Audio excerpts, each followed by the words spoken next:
Dear friends, what is the status of Article 370 in our Constitution after August 5, 2019? It is believed to be dead and defunct and eliminated from India's Constitution. But is it true?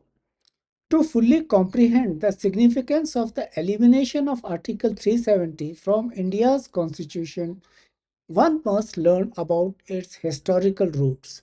There is a need to look into its provisions, trace its evolution over time, and examine the profound effects it has had on the political situation in India, especially in Jammu and Kashmir. First of all, let us have a look at Article 370's historical context.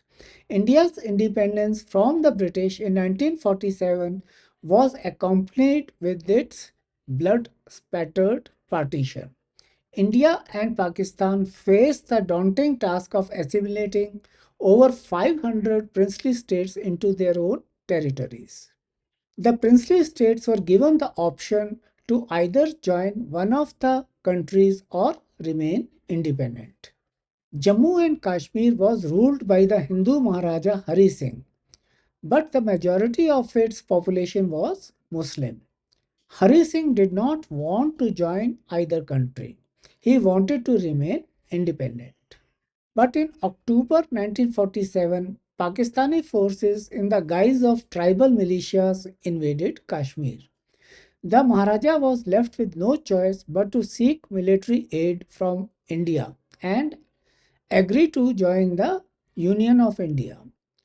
On October 26, 1947, he signed the Instrument of Accession, effectively incorporating Jammu and Kashmir into India. Unlike other states, why did the need for Article 370 arise in the case of Jammu and Kashmir? Article 370 was added to the Indian Constitution in response to the unique political situation in Jammu and Kashmir.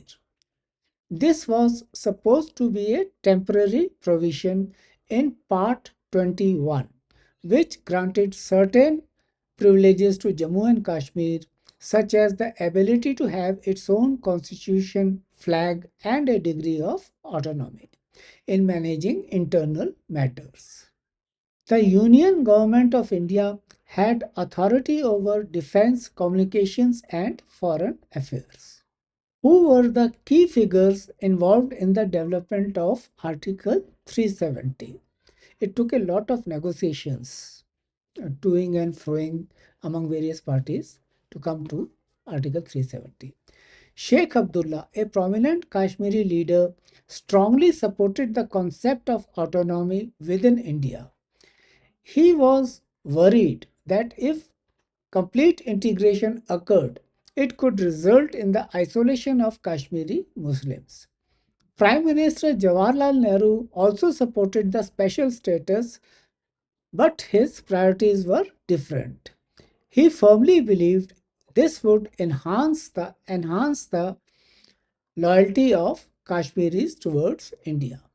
Vallabhbhai Patel, the Deputy Prime Minister of India, who spearheaded the unification of princely states, as well as B.R. Ambedkar, the chairman of the Constituent Assembly, had some misgivings about the provisions.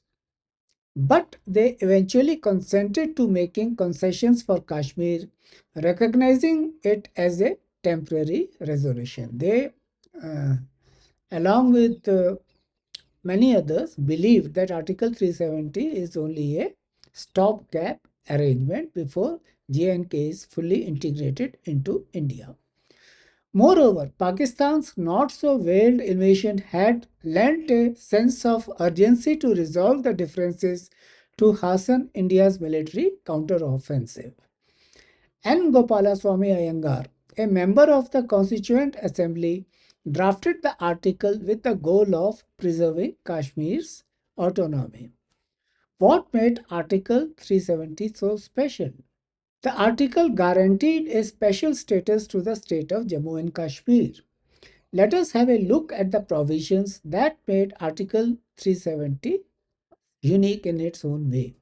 Number one, Article 370 restricted the application of many Indian laws in Jammu and Kashmir. As per the instrument of accession, the Indian Parliament had the power to enforce laws regarding defense, foreign affairs, and communications in the state. Number 2.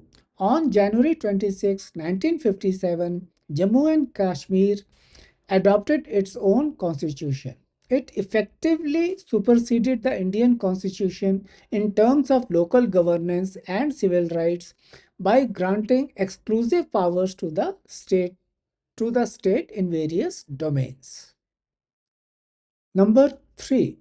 Article 370 introduced a rule that limited land ownership and permanent settlement in Jammu and Kashmir to residents only in order to prevent non-residents from purchasing property in J&K.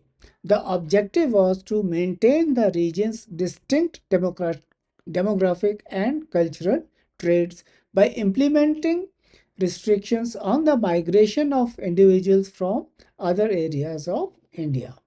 Number 4.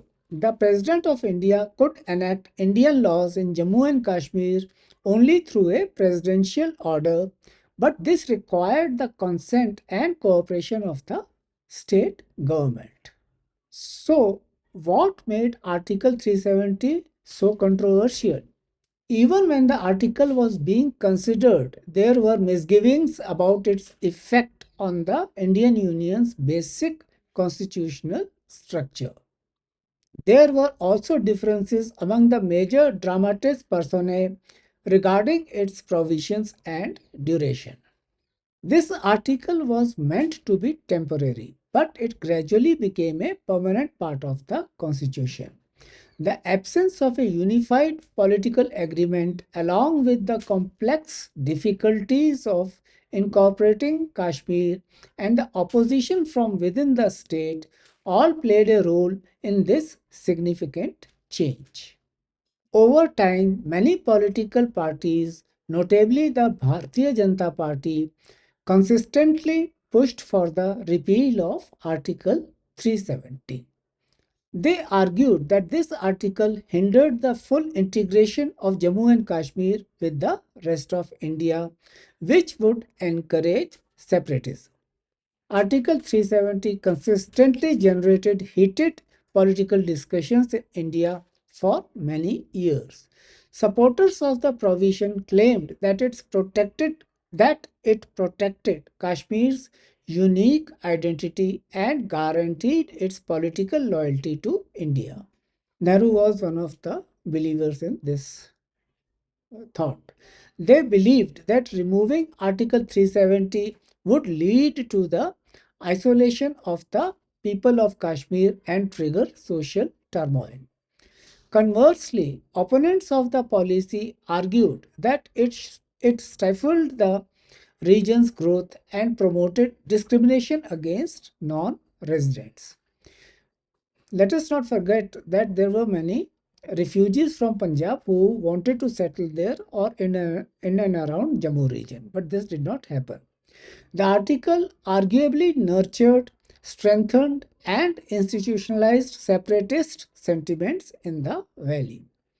The nationalist sentiments gained strength and momentum in India, especially over the last couple of decades. The demand for the revocation of Article 370 intensified. B.R. Ambedkar's dissenting remark was widely quoted, those who opposed Article 370.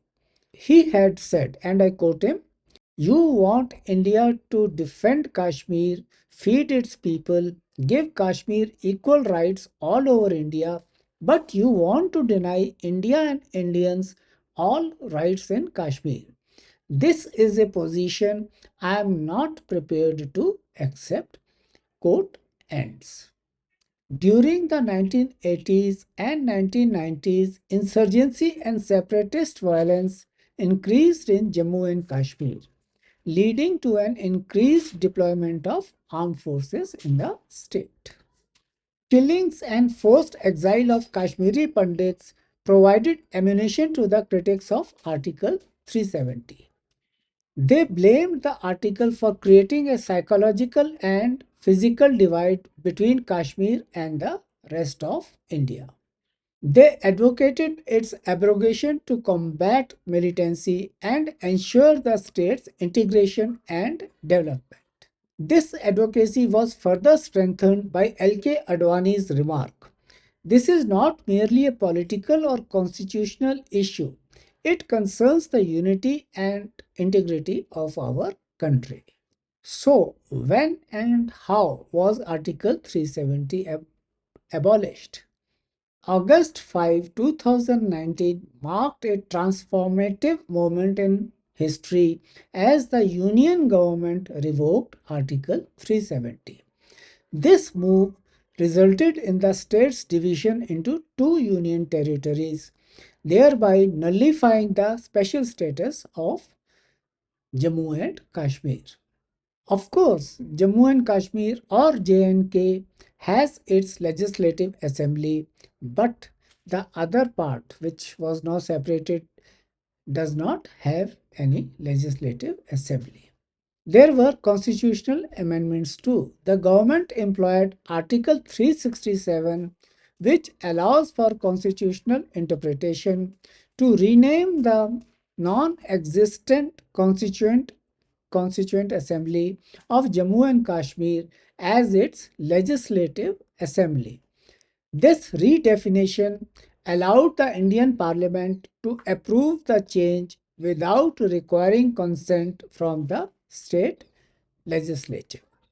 Through the reorganization of Jammu and Kashmir into union territories, the central government successfully asserted direct control over the region and imposed limitations on its legislative powers. The revocation has resulted in a new policy allowing non residents to purchase property in Jammu and Kashmir. This decision will have significant implications for the region's population and progress. When I say population, I mean the demographic structure.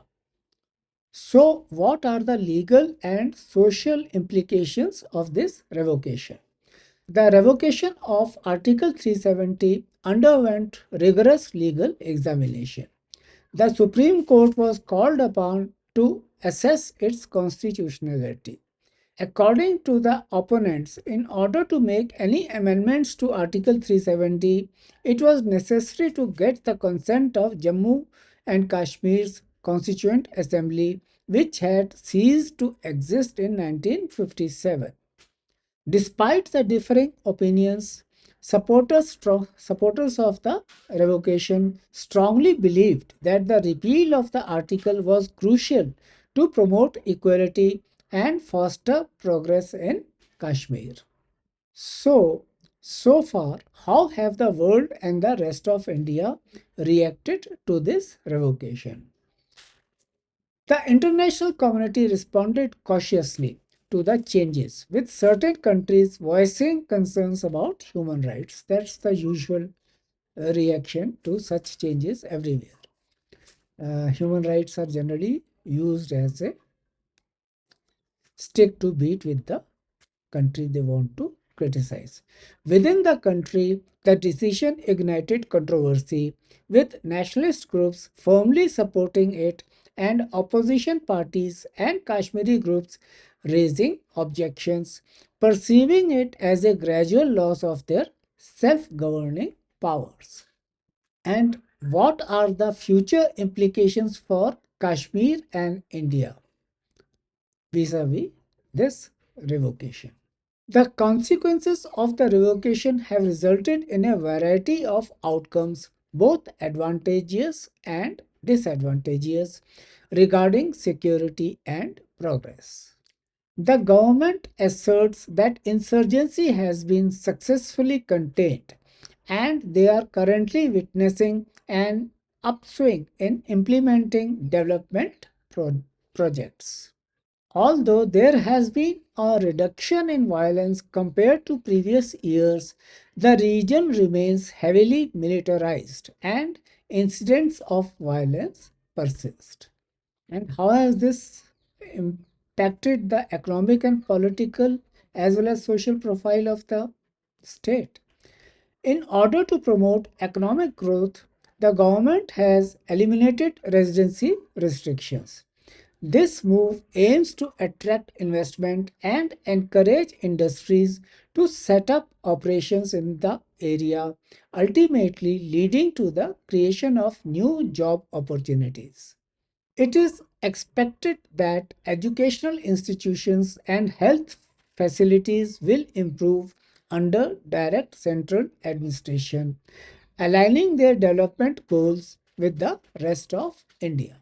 Conversely, there are anxieties about the potential loss of their cultural and demographic identity, which the Kashmiris believe was safeguarded by Article 370.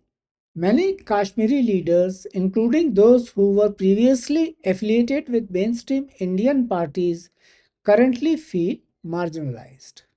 Although the elections for Jammu and Kashmir's assembly have been held, local political leaders still have doubts about the extent of empowerment that will be granted to the region's residents, in other words, to the region's political class. Politics in J&K and India will shape the future, but one thing is clear.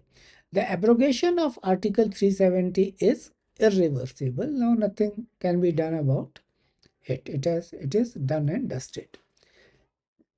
So is article really dead and gone? Let it be understood that contrary to political belief, Article 370 has not been obliterated from the Indian Constitution. It has been retained, but its form has been radically changed. The government has effectively rendered the article's operational powers inactive while maintaining its physical presence in the constitutional text. In 2019, the central government changed the functioning of the article by amending Article 367, which deals with constitutional interpretation through a well designed presidential order.